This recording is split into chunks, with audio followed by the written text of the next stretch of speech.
you very much. I have got to find my mirror board. Where is it? There we go.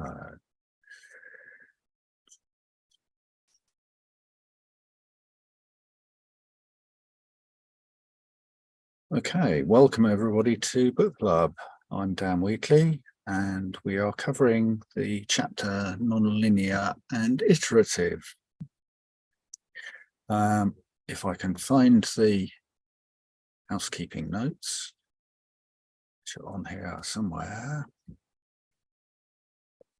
Where are they?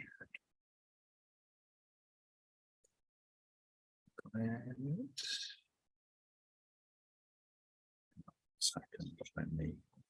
This is it the start here part that I've got up? No, it's Oh, it's that there.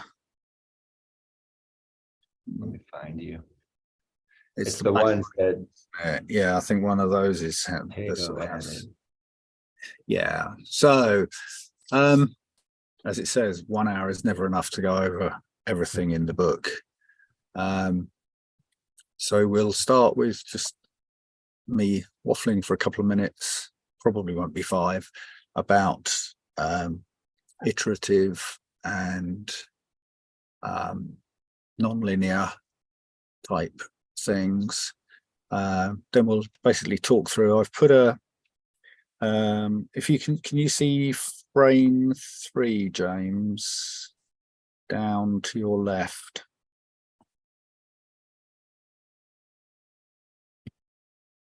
Is this the one? No. No. Right. Frame 3 down right. to my left. Yeah, if you find my pointer. That's what I'm looking for. Okay. Can you see me now? Should be next to you. No?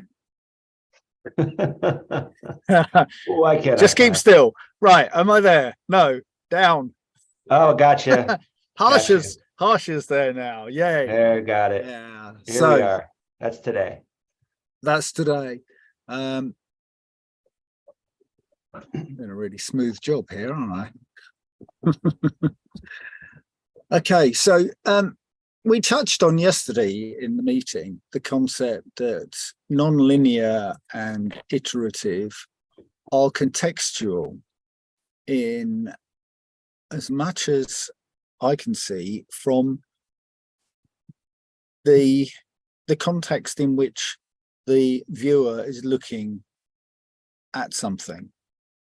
So you could say that looking in a real world situation, for example, in the UK, we have lots of the public service sector going on strikes. That's initially was a very non-linear thing because we knew the nurses weren't being paid enough, but we didn't know they were going to go on strike. So it was a surprise, and it goes back to the thing from hang on, let me get back on the screen and see if James can follow me across. Can you see me now? If we go across and up a bit, across to the right and up. Keep going right. Keep going right. Harsh has found it. Down a bit. Shocks and slides. This one right here? Yeah. Okay. I don't know why I can't see your cursor. Oh, I don't know. Gotcha. Follow Harsh around because he can see me. So, yeah, the iterative nature of things, well, as it says on this board, it's incremental by nature. You tend to slide into situations, whereas there are shocks which can be likened to non-linear situations where something surprising happens, both of which cause shifts in how people are looking at things. So I'm going to go back to, I'm going to zoom in on my frame 3, wherever it is, so I can actually see it on screen there. I put a few notes up on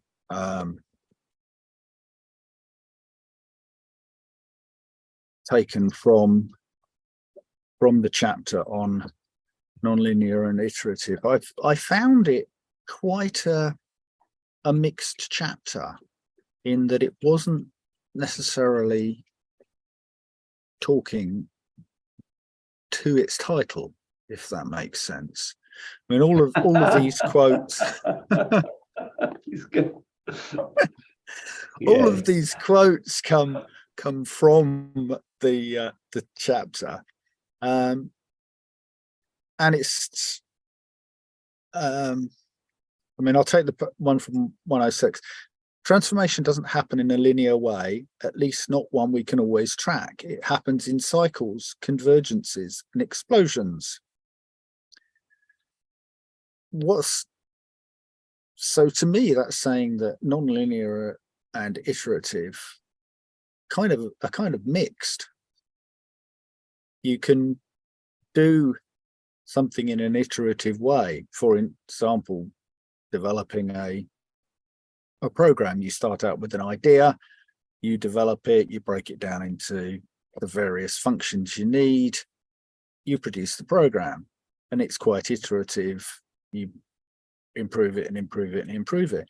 But somebody seeing the result will go, wow. And their experience of it is very nonlinear. So it keeps bringing me back to the concept that nonlinear and iterative are contextual. So I'm going to throw it open to anyone else if they would like to say anything.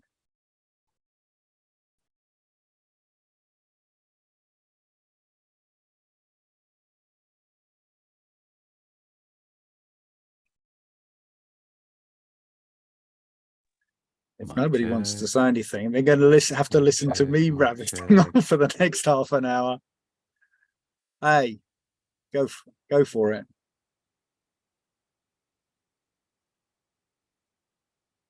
No, we still can't. Ah, there we go. Yes. Got you. Out of the blue, it just decided to work. It's like, okay, I'm working now. Oh God. Right. So yeah, apologies for jumping in and out. Like, I've tried everything, restarted the computer, and yeah. So apologies to anyone who might have tried to speak to me. I could not I could not hear. I could not respond. Yeah. So the things here that kind of spring to mind is this idea of tracking, right, or mapping, really, right? Because it says transformations don't happen in a linear way, at least not one that we can always track, right? So it kind of it infers or suggests that the tracking part or the mapping part is important, just to kind of speak to the obvious here, but also to the kind of chaotic nature of transformation, especially when it's non-linear, right? So like in the representation of a graph, or when new stuff is happening, or like, the Big Bang, or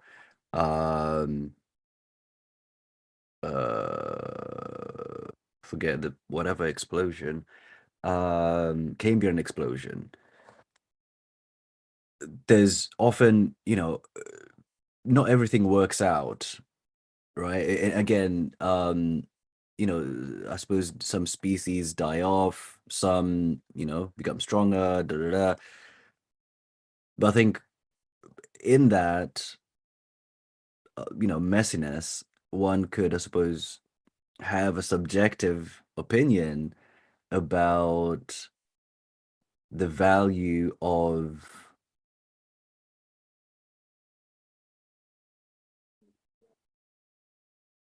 different things, right? And also perspective on, like, is something positive or negative, right? So like if a species dies off, morally, one could think death isn't a good thing, or you could think, oh, actually that's an error which now we can learn from, kind of thing, right?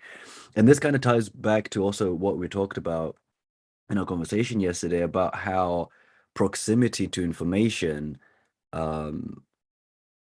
also communicates how one perceives if something is nonlinear or linear. Right. So Yeah. if you're kind of deeply knowledgeable on a thing, to you the sequence is obvious, right, of what comes next, compared to someone who's really not in the loop, so to speak. So yeah, it kind of speaks to specialization and stuff, which I think is interesting. But to bring it back to tokenomics, I think this word track is an interesting one. And this kind of ties to our conversation previously in the live coding session, where we're talking about how do you maintain state, right? You can maintain state in transaction metadata, you can maintain state in tokens, you can maintain state within datums, and I'm sure others and other sort of permutations, which are different configurations of relationships between, say, just those three that I've mentioned, and other sort of base level techniques. But also within that is the idea of tangible and intangible, right? Like we've historically had a really tricky time tracking intangible value, right? Like healthcare, for example, Dan just mentioned. If you can't put a number to it, then it kind of suffers, right? You've created a system, say in this particular context from a healthcare standpoint, where the intangibility of the value of people's health and hospitality in general has, the market, so to speak, hasn't been appreciative enough of that value, because it has lacked the tools to be able to actually, in a way, surface it and have it be obvious and have people appreciate it and sort of contribute in a way that would make it sustainable. So yeah, yeah, so there are different ways that we can answer that specific thing, like concierge doctors, and sort of, having doctors not see so many patients, and, have the richer, more concise relationships. But yeah, no, coming back, yeah, to tokenomics tracking, I think super important, tangible, intangible. And also, Dad, the point that you just made, like the the chapter is all over the place, and it feels like it doesn't really talk to, non-linearity or iterative nature. But yeah, those are just my sort of quick thoughts. I'm curious to hear what others think. Thanks, I'm glad someone else found the same thing with it. Steve, you've got your hand up, so go. Well, yeah, I think she's all over the place. It's like she sees it and then she talks about not seeing it. And like, and is living in that space, right? Like she's expressing her emotional response to her life, the whole book, and kind of revealing where she's not, seeing the big picture of it. And then turns around in the next paragraph and she's talking about the big picture of it. And it seems to me like early on in the book, she mentioned something about, that there's something holographic about this, right? And, like I've spent a lot of time, I read The Holographic Universe, God, 25 years ago, and it stays with me. And, like just using like the British health department, or like we'll talk about the Canadian healthcare department, like they are recommending to people who are in a bad way physically and financially, they're recommending now, hey, you could end life now. It might be better for you. It'd be better for the system if you did. And this is this is like diving into the detail of reality and saying, this is real, right? You know, like when I first read that they were doing that, and it's just been the last few months, and I was reminded of a story I heard about Richard Feynman. I don't know if it's true, but I read that when he was dying of cancer, he refused the pain medications, you know, because he felt like the reality was that he was sick and he wanted to experience the sickness of it all the way until it killed him, you know, and you know, obviously that's extraordinary given the kind of cancer that he had, but you know, it's we you know, the devil's in the detail, right? I mean, have y'all heard that? I mean, I've heard it since I was a kid, you know, and I thought about the significance of that, you know, as I've gotten older. You know, it's like taking your eye off the prize to get locked in the detail. It's what makes marriages fall apart, and I know I have endless proof of that. You know, that you know, whether it was me or whoever I was with, locking in and saying, no, this sucks. This sucks. It didn't matter what she said or what I said. No, it's not just that. It's all this other stuff too. You know, and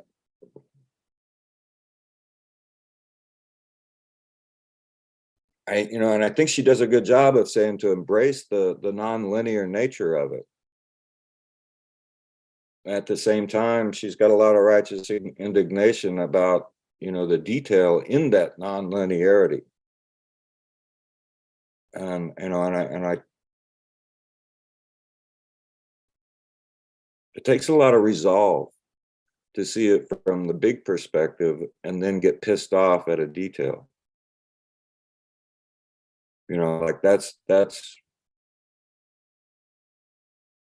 I haven't read the resilience thing yet. You know, but I mean, you know, like if she's not talking about that aspect when she's talking about resilience, then I feel like she's brought up great points and then missed the point.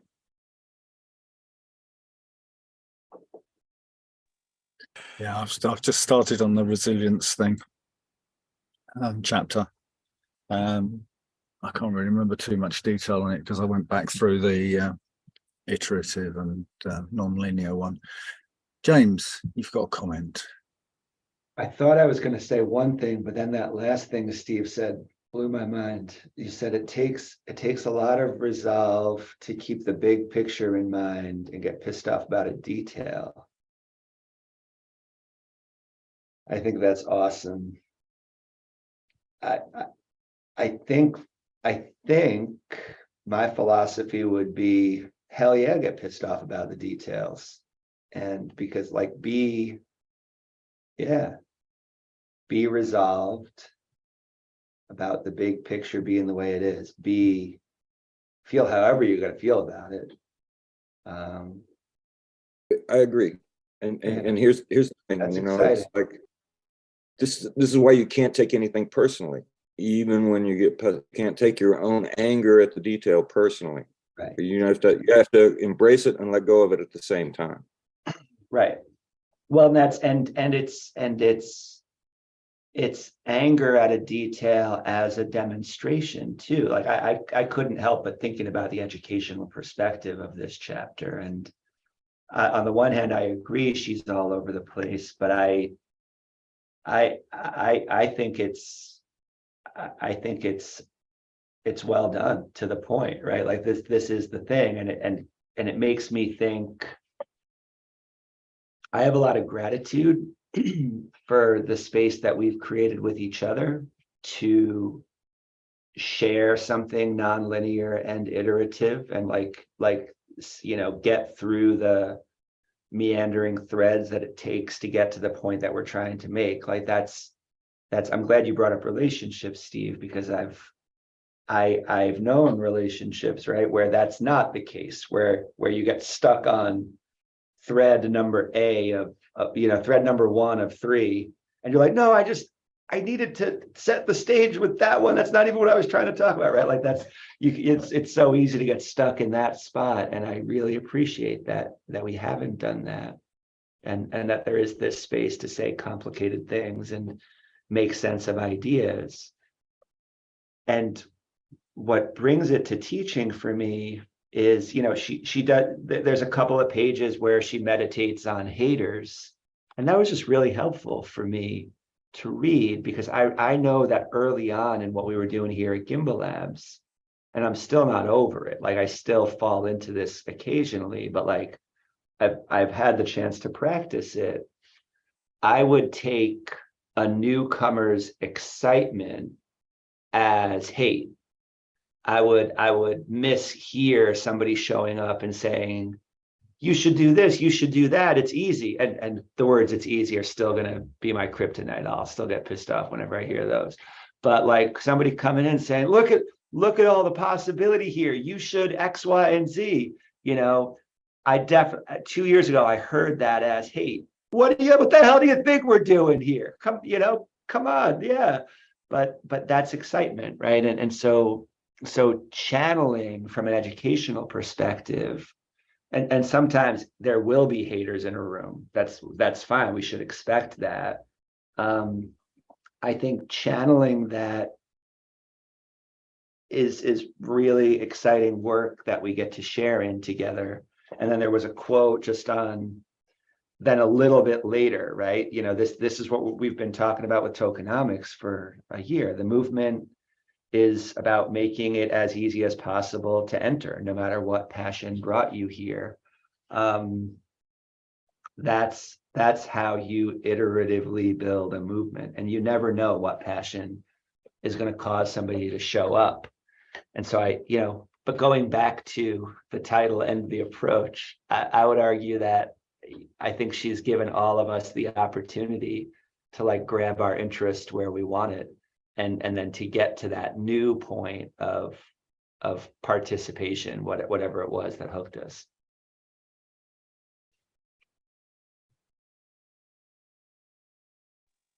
Yeah, thank you.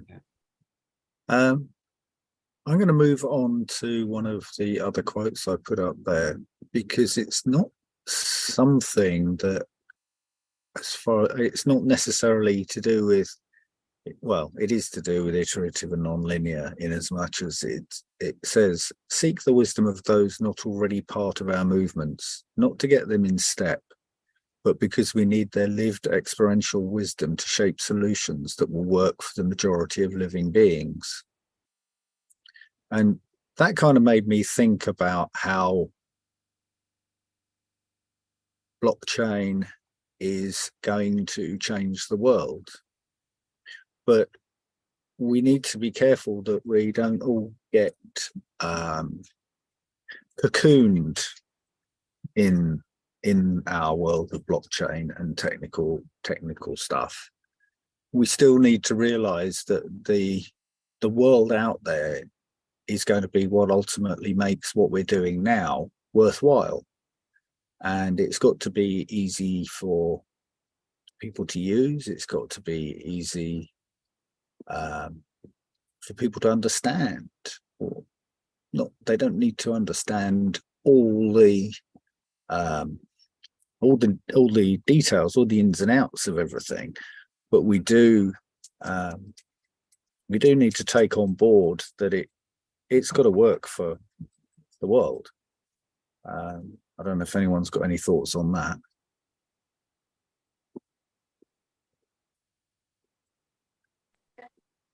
Yeah, I do have thoughts on that. However, I've one quick thing. Well, a number of things. I don't think it's on page 118, because on 118 is when are we? Sort of like a poem type thing. So I think there might be a source reference mistake there. But okay, so I'm reading it on a Kindle, so it may be that the Kindle has gone and reordered all the pages. Possibly. Okay. That's interesting. Talk about non-linearity. Okay. Well, I don't know Yeah. if it depends on the font size. I don't know if it takes every page as a page of text, and then when you click to the next one, actually, where am I? I'll have an experiment. I'll get back to you in a minute. Okay. You know, it changes, the page numbers change. I'm reading it in an ebook, you know, on a Mac, and so the page numbers change as I make the screen bigger or smaller, you know, so it's all random.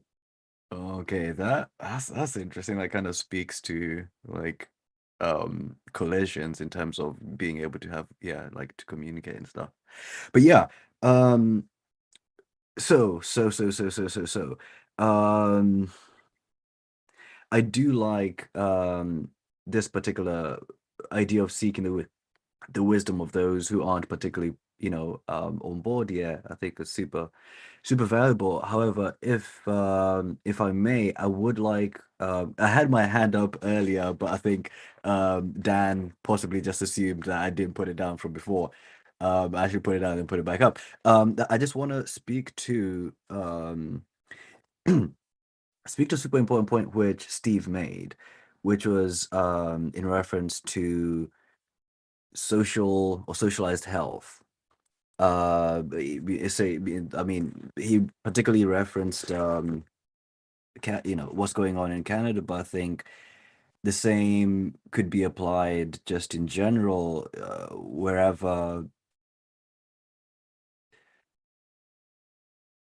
the equivalent of eugenics is being practiced, right? And I think in general, I think the idea of eugenics ought to be more broadly spoken about a conversation, because it it's not just genetic editing or gene editing. That happens in many other particular ways.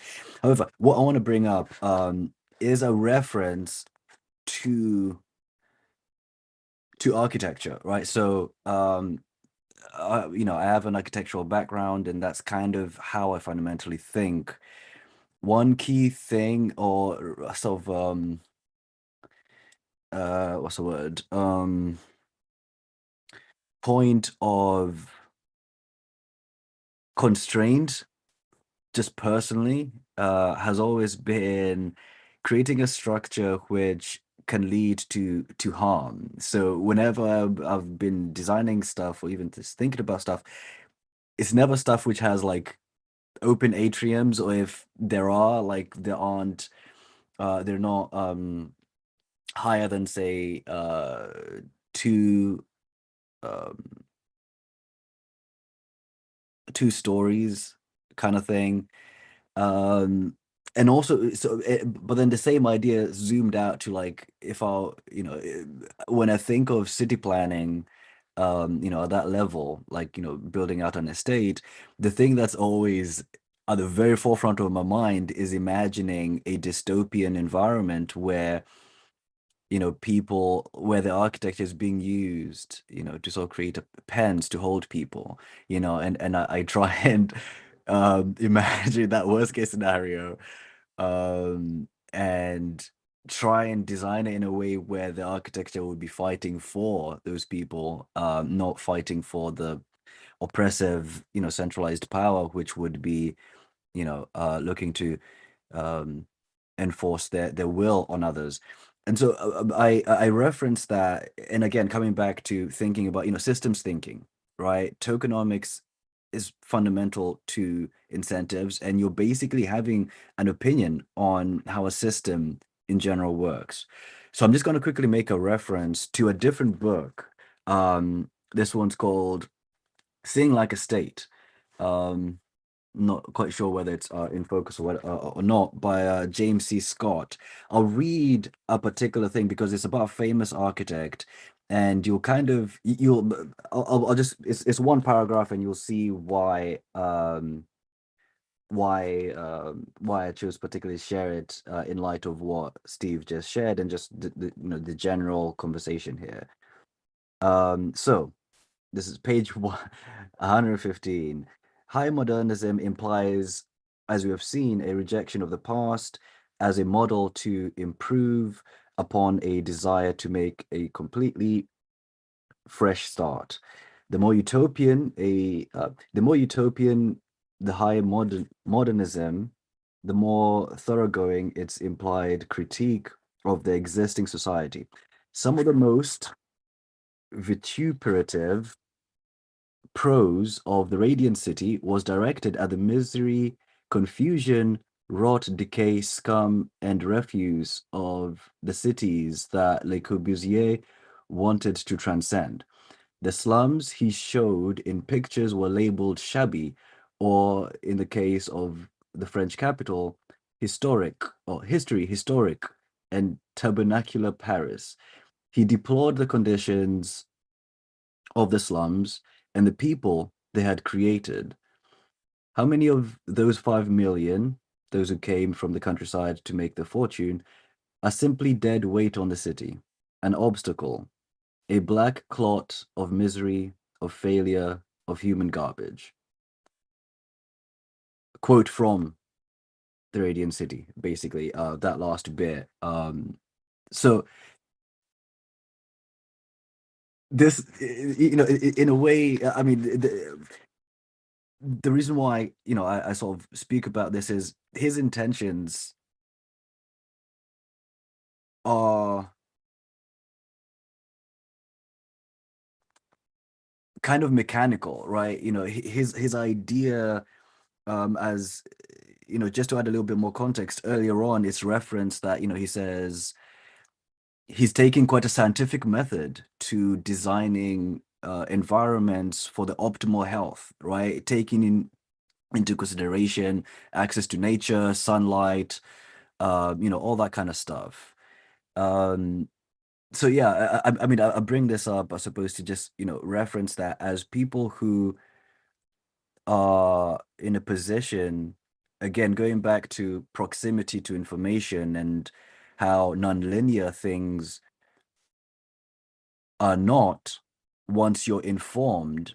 And once you're informed, you then, make decisions which then create inertia, which will be inherited by people who come. I think it's super important to be aware of this idea of superiority, or not, or kind of imposing what people have become or are in a quite static way, and to kind of look down and sort of demean. So I suppose coming back to this, seek the wisdom of those who are not already part of our movement, quote, I think kind of ties into this as well.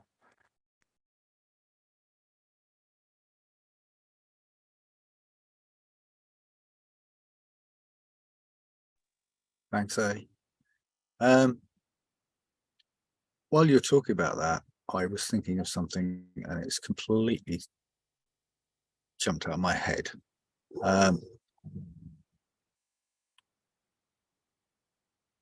No, sorry. Oh, yeah, I know what he was looking at the that's something as a, I don't know if you would call blockchain a movement. I suppose in a way it is, because most of the people behind it are looking to produce something that is going to produce transformative justice, which is a term that Adrian uses quite a bit. It's going to allow people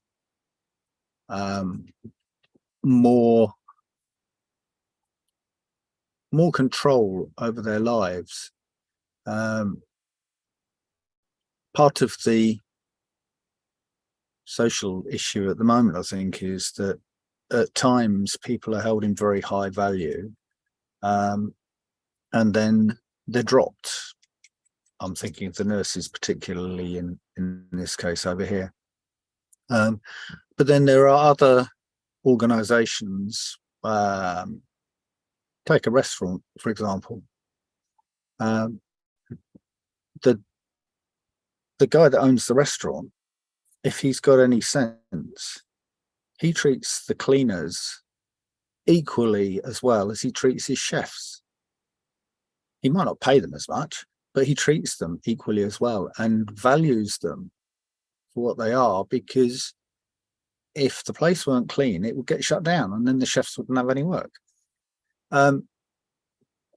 So, yeah, I'm not quite sure where I'm going with this ramble. It's about transformations, I think. And I'm hoping that society is slowly going to transform itself into a much more level playing field. There's always going to be the haters and the greedy people, but hopefully it will be a lot more difficult for them to exploit people the way they have done in the past. So I am now running out of things to say. I think So, that is, yeah, no, I mean, that's a great point. And, you know, I think that speaks to the system, right? You know, which is why I keep coming back to this whole idea of the system. You know, yesterday I spoke about the interface, right? Building an interface, and part of that having incentives linked to that interface that someone can just, you know, rock up and you know, have a look at, hey, what do I want to contribute, or how can I create my own interface, right? So like in this particular, you know, example that you just gave, contextually all those people are interdependent, right? Kind of going back to, you know, a previous chapter. They're interdependent, and so all of them actually have to respect each other. That doesn't particularly have to correlate with the economic value, right? It kind of comes back to a quote that I like, that I think I kind of just put together, which is, your net worth does not equal your self-worth, right? Like these are very fundamentally different things. And I think, as you said, the chefs and the cleaners both play integral roles. The market value of the service that they're providing may not be on par with each other, nor do I think it should be, right? Because again, within different contexts, if a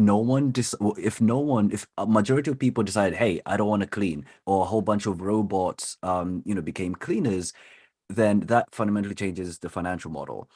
Right, again, because it's demand supply. Or if everyone, even without the robots, if a whole bunch of people do not want to clean, all of a sudden, you know, the cost, you know, demand supply of a cleaner goes up, right? If we're talking about a market which is actually a free market and not manipulated, and, you know, price caps and all sorts of, you know, different interventions taking part there.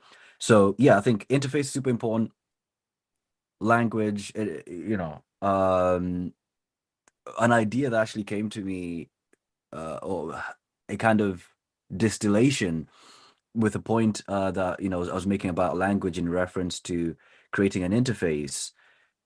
And again, language here, like oral spoken language, but also, you know, machine code, you know, programming language, is a distillation of it, you know, comes down to encoding and decoding. You know, it just in life in general, you know, that's, you know, you have inputs, outputs, language, you know, as this kind of metadata layer is encoding and decoding, encoding and decoding. And so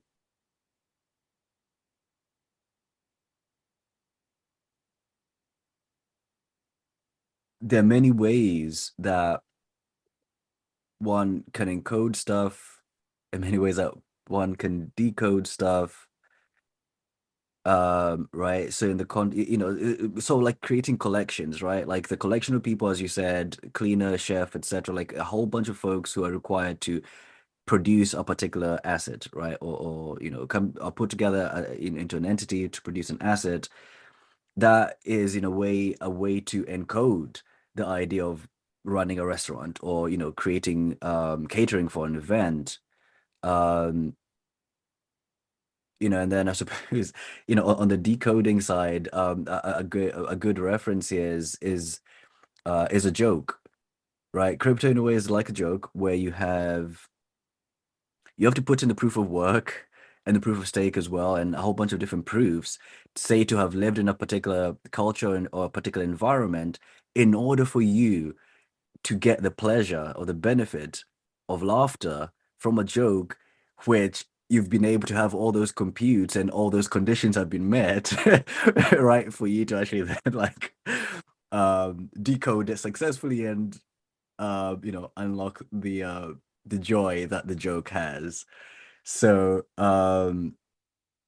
yeah, I just wanted to quickly sort of share that, because I think it sort of comes back to this idea of non-linearity, having all these disparate assets which composed into a particular configuration creates value, but there are also other variables within that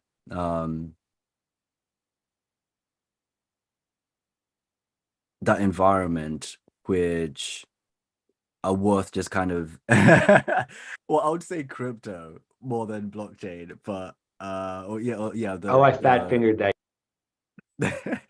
but yeah, thanks for listening. That brings us to best next steps. Steve, I apologize for taking too long. Put him in charge of it. Go on, Steve. Have 2 minutes. All right, so I think our awareness of what she's talking about here is where we get some power. I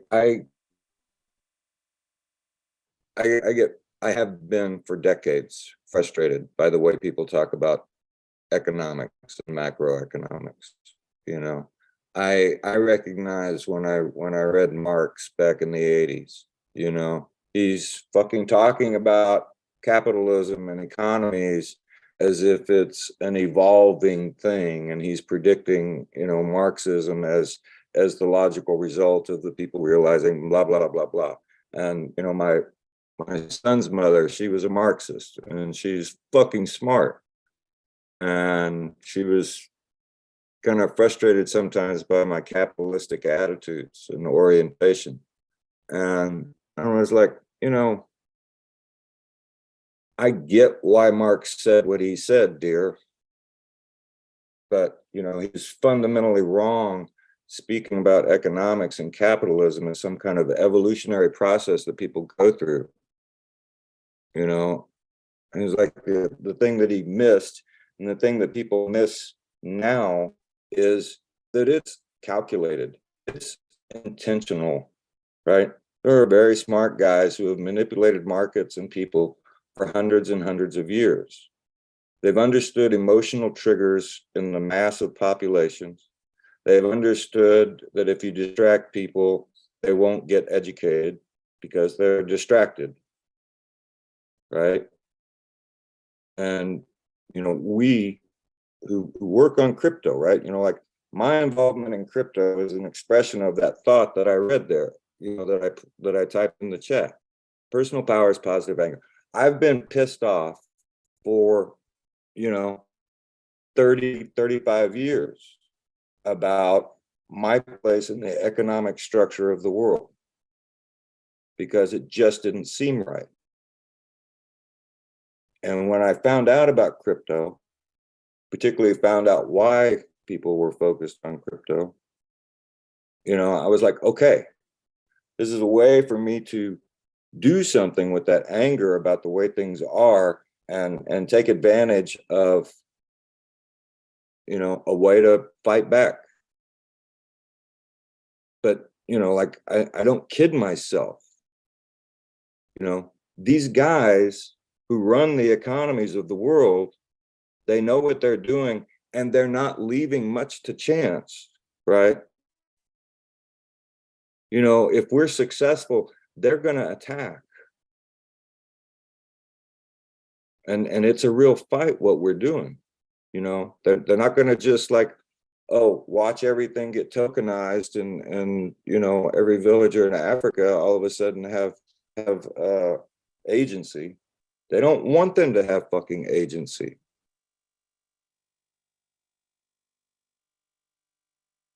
So, I you know, think- it's not gee whiz, here's new tech stuff. This is a real struggle.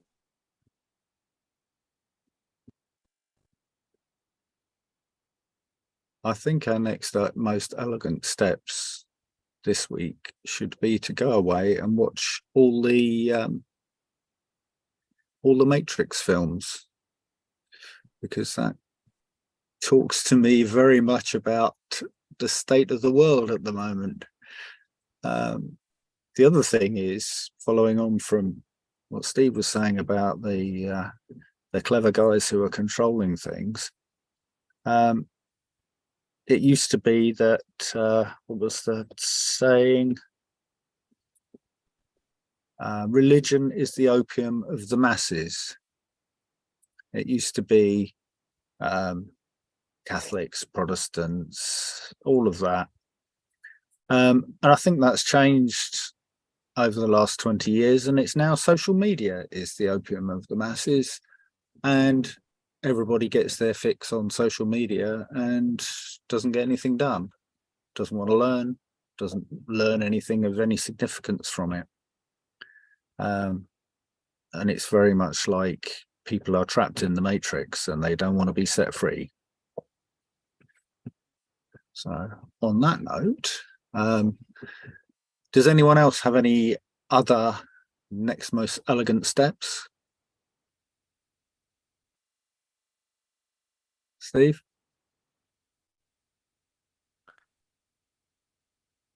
Go ahead, Steve. I'm curious what Juan's asking me. You know, like if we're successful with crypto, would it be more, you know, will it turn into what has been? Is that what you mean, Juan? Thank you, Steve. Well, I was just thinking that, we have to be very careful with decentralization because it starts with centralization. And we don't know, in reality, at this point, we don't know what is going to be the process of evolving from decentralized way to start movement, a cycle, and how the chaos is going to be through that process, and it will be sustainable or not. I know that we have in our side all the development of the technology, all the ideas of a decentralized world, but in reality, I just see that we have to be a conscious effort to be decentralized, because we are centralized all the time with everything we do. And one of the things that I appreciate from this book is the fact that Adrian takes many, many quotes from different authors and different currents and ideas to bring into consideration a broad analysis of a change. But nobody knows how the process is going to be. So when you express the fact that the ones that are ruling the world at this point are making all the decisions, we need to kind of make sure that with everything we do, we think in a decentralized way. That's kind of the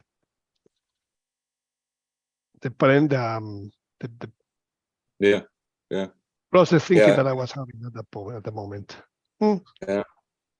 Back to you. I know we are short on time, but I don't know if we'll be able to continue with this next time, or 2 minutes. I just want to acknowledge that one. I mean, I would really like to have 500 million ADA or so.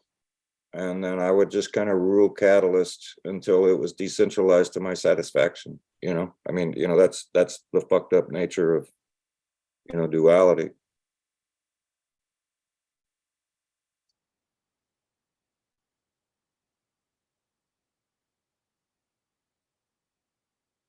Okay. Yeah. I Um, think it.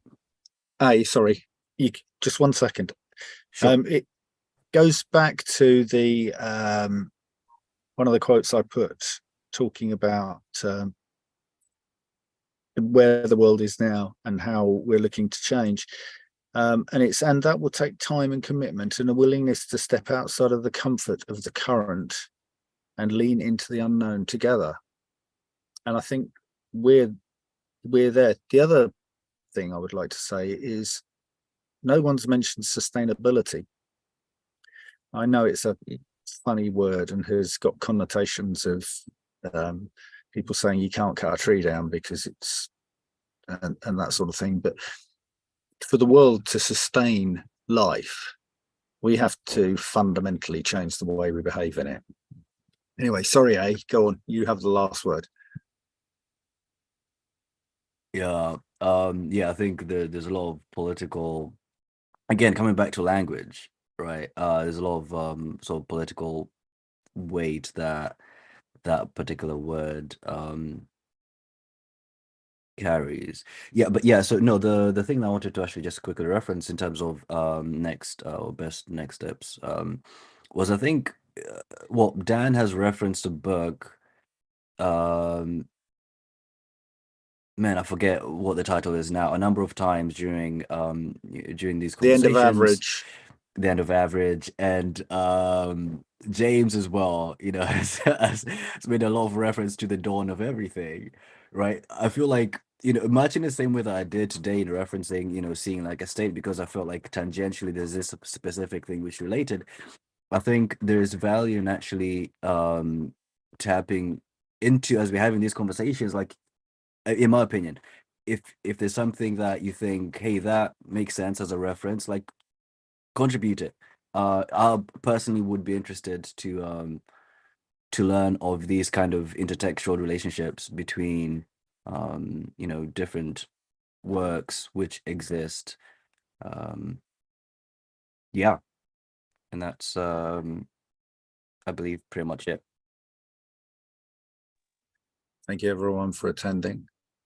Have Yeah, a thanks for wonderful running. week. Don't forget, go out for a 10-minute walk, blow the cobwebs out of your hair. Well, out of your head.